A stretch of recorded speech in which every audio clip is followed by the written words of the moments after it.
Sa ngayon, itong si Cedric Barefield ay hindi pa pumipirma dito sa Blackwater at merong mga espekulasyon na baka ito ay hindi nga pumirma dyan at mag-request na malipat sa ibang team.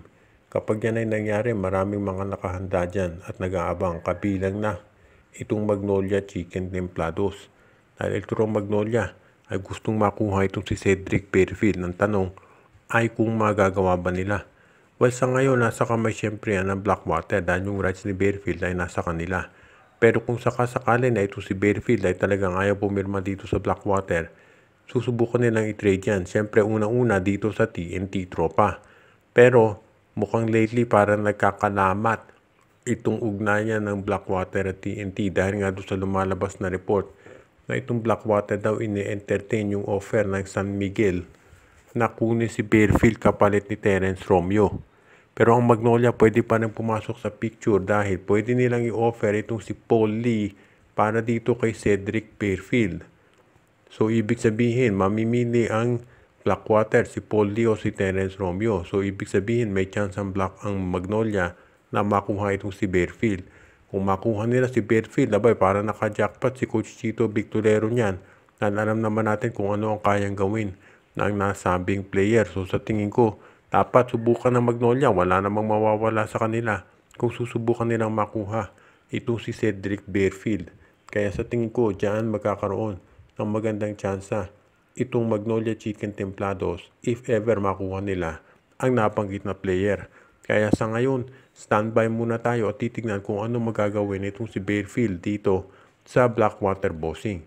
Dahil syempre, marami nagbo-worry baka maging parang Mikey Williams to at yan din syempre iniisip ng ibang mga teams, pati na ang Magnolia. So standby muna sila sa ano mangyari. Hindi naman sekreto na itong si Jeyo Ambohot ng Converge ay gusto nang i-trade ng management at merong mga teams na interesadong makuha ang serbisyo nito dahil ito ay bata pa at ang height nito ay 6'7", meron pa itong 3-point shot.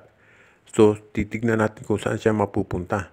Ang balita natin ay mukhang merong isang team daw na interesado dyan at ito ay ang San Miguel. Ito kasing si Jeyo Ambohot ay hindi nagagamit masyado ng Fiber XL. So ibig sabihin, mababa ang trade value ng nabanggit na player. So pwede na bench player din ng San Miguel ang ibigay nilang kapalit nito. So yan ngayon ang aabangan natin kung ito'y matutuloy. As it is, itong San Miguel makikita natin na talagang gumagawa ng paraan para makakuha ng power forward. Dahil yan ang hinahanap nila at yan ang kanilang kahinaan. Ang dahil lang kasi dito sa San Miguel kung ba't hindi pa nila tinutuloy yung mga trades nila ay iniintay nila itong si Troy Rosario kung saan pipirma. Kung si Troy Rosario pumirma sa Blackwater Bossing, tsaka nila kukunin itong si William Navarro at posible na itong si Jeyo Ambohot kunin na rin nila. O di kaya kung hindi papayag ang Converge kay Ambohot, si William Navarro at si Cade Flores ang kukunin ng San Miguel mula sa Northport. Ngayon, kung pumayag ang Converge na i-trade itong si Jeyo Ambohot dito sa San Miguel at itong si Troy Rosario ay pumirma na dito sa SMB, baka hindi nakunin ng San Miguel itong si William Navarro at itong si Cade Flores. Iyan ang dahilan kung bakit ang San Miguel ngayon ay parang nag-iintay ng mga pangyayari. Si Troy Rosario ang iniintay ng San Miguel. Ngayon, kung si Troy Rosario pumirma na nga dito sa San Miguel, mamimili ang SMB kay Rosario, kay Navarro at kay Ambohot. Pero sa tingin ko baka si Ambohot muna ang kunin nila. Reserba na yan si Navarro kung sakasakali. So sa ngayon, itong Converge, bukod sa San Miguel, tinitignan din nila yung offer ng Meralco.